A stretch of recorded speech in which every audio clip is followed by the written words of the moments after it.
Experiment അതിന്റെ aim എന്താണെന്ന് വെച്ചാൽ ഒരു ബാഡ് കണ്ടക്ട് തന്നിട്ടുണ്ട് അതിന്റെ തെർമൽ കണ്ടക്ടിവിറ്റി കണ്ടുപിടിക്കാനാണ് ലീസ്റ്റ് അപ്പാരൻസ് യൂസ് ചെയ്തിട്ട്. ഇതാണ് ലീസ്റ്റ് അപ്പാരൻസ്. നമ്മുടെ ബാഡ് കണ്ടക്ട്, ഇത് സ്റ്റീം ചേമ്പർ, ഇത്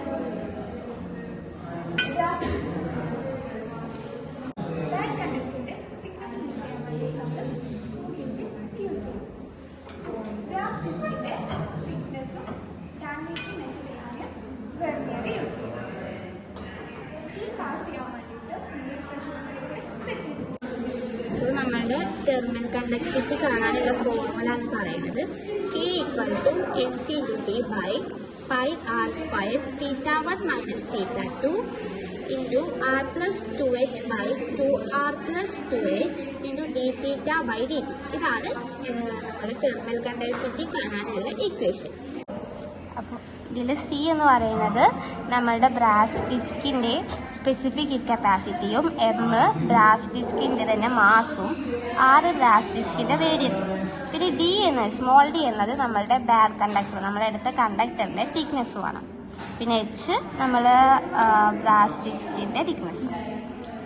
നമ്മളുടെ അപ്പാരറ്റ് സെറ്റ് ചെയ്യാണ്. അതിനുവേണ്ടി നമ്മൾ ആദ്യം നമ്മളുടെ തന്നിട്ടുള്ള ബാഡ് കണ്ടക്ടർ ഈ സ്റ്റീം ചേമ്പറിൻ്റെയും ബ്രാസ് ഡിസ്കിൻ്റെയും സെൻറ്ററിലായിട്ട് വെക്കുക. എന്നിട്ട് നമ്മൾ അവിടെ നമുക്കൊരു പ്രഷർ ഗേജ് ഉണ്ട്, അതിൽ നിന്ന് നമ്മളൊരു വയർ വെച്ചിട്ട് അതിൽ നിന്ന് വരുന്ന സ്റ്റീം ഈ ഒരു സ്റ്റീം ചേമ്പറിലേക്ക് കണക്ട് ചെയ്തിട്ടുണ്ട്.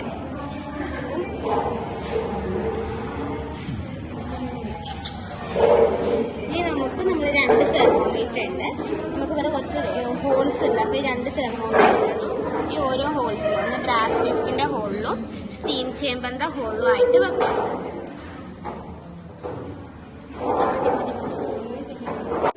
ഇനി പ്രഷർ കുക്കർ ഹീറ്റായി വരുമ്പോൾ അതിൻ്റെ ഉള്ളിലെ വാട്ടർ ബോയിൽ ചെയ്തിട്ട് സ്റ്റീം നമ്മളുടെ സ്റ്റീം ചേമ്പറിലേക്ക് എത്തും. ആ സമയത്ത് നമ്മൾ തെർമോമീറ്ററിൽ റീഡിങ്സ് കാണിക്കും. അങ്ങനെ ഈ തെർമോമീറ്റർ റീഡിങ്സ് ഇങ്ങനെ കൂടി ഒരു സ്പെസിഫൈഡ് പോയിന്റിലെത്തുമ്പോൾ അല്ലെങ്കിൽ സ്പെസിഫൈഡ് ഡിഗ്രിയിലെത്തുമ്പം അത് കോൺസ്റ്റന്റ് ആയിട്ട് നിൽക്കും. അത് സ്റ്റോപ്പ് ചെയ്യും, അതിൻ്റെ ഇൻക്രീസിങ് സ്റ്റോപ്പ് ചെയ്യും. ആ ഒരു ടെമ്പറേച്ചറെ നമ്മൾ നമ്മുടെ സ്റ്റഡി ടെമ്പറേച്ചറായിട്ട് എടുക്കും. ലൈക്ക് θ1 θ2 ആയിട്ട് എടുക്കും. എടുക്കാൻ നമ്മൾ മേലത്തെ തെർമോമീറ്ററിലെ റീഡിംഗ് ആണ് θ1, താഴത്തെ തെർമോമീറ്ററിലെ റീഡിംഗ് നമ്മൾ θ2 ആയിട്ട് എടുക്കും. ഇനി നമ്മൾ ഈ ബാഡ് കണ്ടക്ടർ റിമൂവ് ചെയ്തിട്ട് ഈ θ2ലെ ടെമ്പറേച്ചർ 10 ഡിഗ്രി സെൽഷ്യസ് കൂടും.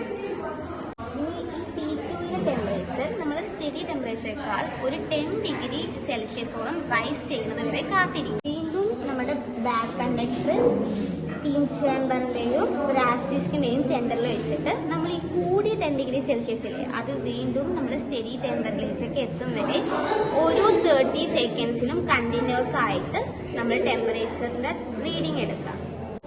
ഇനി അങ്ങനെ ഓരോ 30 സെക്കൻഡിലും കിട്ടിയ റീഡിങ്സ് ഈ ടേബിളിൽ മാർക്ക് ചെയ്തിട്ട് നമ്മൾ ഒരു ടൈം ടെമ്പറേച്ചർ ഗ്രാഫ് വരച്ച് നമുക്ക് ഇങ്ങനെ ഒരു കർവ് കിട്ടും. ഇവിടുന്ന് നമ്മൾ നമ്മുടെ സ്ലോപ്പിൽ നിന്ന് നമ്മൾ d θ by dt കാൽക്കുലേറ്റ് ചെയ്താൽ നമുക്ക് നമ്മുടെ ഇക്വേഷൻ സബ്സ്റ്റിറ്റ്യൂട്ട് ചെയ്താൽ നമുക്ക് തെർമൽ കണ്ടക്ടിവിറ്റി